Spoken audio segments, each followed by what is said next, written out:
All right, Travis, I want to show you what's going on with Mia, what we're working on today.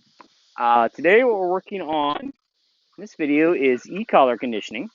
Um, Maya's got her e-collar on, and with this particular unit, it took a little while for me to get the hang of it. It's a little different than mine, but works very nicely. Um, and the thing you need to know is there's different modes, different ways that you can use it. Um, and Maya is definitely a dog that does not need high stimulation. She does not take a lot of force to get her to respond. Very light pressure, she seems to respond to nicely.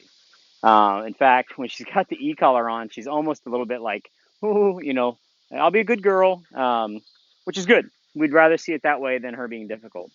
We don't like burning dogs. We don't want to apply heavy pressure if we don't have to. So it's much better to not have to do that if we can help it. So what we're doing today is we're just going to do some of our obedience stuff that we've done, but now we're doing it with the e-collar. So what we're working on is we're trying to pair the idea of doing a obedience command with the electronic collar. And so this one in particular, what we start off with a lot of time is using tone. The tone is a way for me to get the dog's attention without having to apply the electronic stim. Um, and so if I push the tone button, she's already conditioned that if I push the tone button, she's probably going to come here.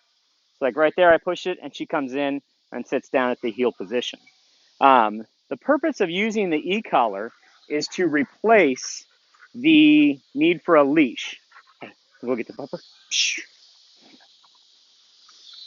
And so what we're trying to do is we're trying to replace having to pull on a leash. Good girl. Gift. Very nice. By using an electronic collar. Good girl. Good. Um, so when we do apply electronic stim, because I do want to condition her to that, and I have, we do that by using a pretty low pressure.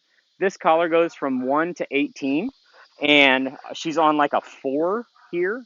So it doesn't take much.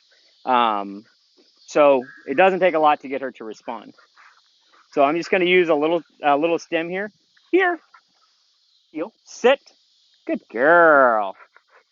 And you can see the point that we use to primarily is to get the collar to get her to come to us. The idea is if she is here with us, hey, if she is here with me at the heel position, it's pretty hard for her to do something that's out of control. But the reality is, Maya is a pretty easy to going dog anyway. So the e-collar, you're not going to need to use it hardly much at all in terms of traditional like obedience and corrections. It doesn't take much. Good girl. By the way, there's a group of decoys in this field. That's what she's running past. We're trying to help her learn to avoid decoys. Um, here. Oh, whew, sorry. That was too high. That was only a 4, and she still vocalized. Good. Good. Sorry about that. That was too hard. I'm sorry. Good.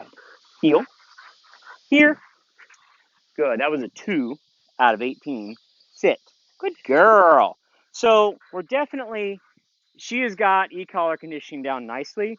Obedience has really come around. She's retrieving extremely well.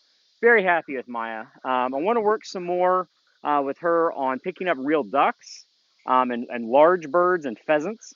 And then we're going to work on getting back into doing some pointing stuff. I want to make sure that we've got all the obedience stuff and all the retrieving stuff down before we teach the dog to do upland stuff, because it's very easy for the dog to do upland because it's a lot of fun. Um, but we want to make sure that they retrieve well and we have control before we go to the upland field. But by and large, we're doing great. Definitely, she does not take much to control with the e-collar. And you can see how nicely she sits here. No leash, no, harassing her, nothing that I have to do to really be harsh with her. She definitely understands the e-collar. So I'm very happy with it. Good girl.